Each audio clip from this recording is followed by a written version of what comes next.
We provide you the platform to turn your dreams into reality. Give wings to your aspirations with KR Mangalam University.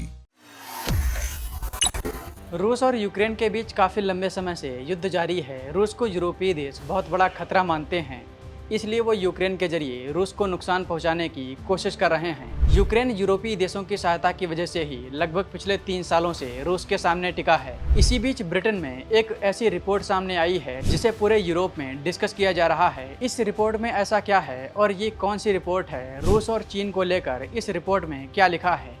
चलिए आपको सब कुछ विस्तार में बताते हैं। दुनिया भर में अलग अलग देशों के बीच संघर्ष चल रहा है। इसी बीच ब्रिटेन ने अपनी रक्षा समीक्षा रिपोर्ट जारी की है। इस रिपोर्ट में ब्रिटेन ने आने वाले 10 सालों की रक्षा योजना की समीक्षा में रूस को एक बड़ा खतरा बताया है। ब्रिटेन का मानना है कि रूस उसके लिए बहुत बड़ा खतरा है, इसलिए वो अगले 10 साल के लिए रूस को ध्यान में रखते हुए अपनी सुरक्षा तैयारियों को मजबूत करेगा। जिस तरह से रूस ने यूक्रेन पर हमला किया और उसके बहुत बड़े इलाके पर अपना कब्जा कर लिया, उससे यूरोपीय देश डरे हुए हैं। इतना ही नहीं, ब्रिटेन ने जो रक्षा समीक्षा रिपोर्ट जारी की है उसमें चीन को लेकर भी बहुत कुछ कहा गया है। इस रिपोर्ट में कहा गया है कि चीन ब्रिटेन के लिए बहुत जटिल चुनौती है। चीन को जटिल चुनौती इसलिए बताया गया है क्योंकि चीन रूस, ईरान और उत्तर कोरिया के साथ मिलकर काम कर रहा है। रूस, चीन, ईरान और नॉर्थ कोरिया के बीच एक ग्रुप भी है जिसे पश्चिमी देश क्रिंक बोलते हैं और इसे नाटो के टक्कर के रूप में देखते हैं। क्रिंक के अगर नाम को देखें तो रूस, चीन, ईरान और नॉर्थ कोरिया के पहले अक्षर से बना है। बताया जा रहा है कि कीर स्टारमर की सरकार सोमवार को समीक्षा रिपोर्ट जारी कर सकती है।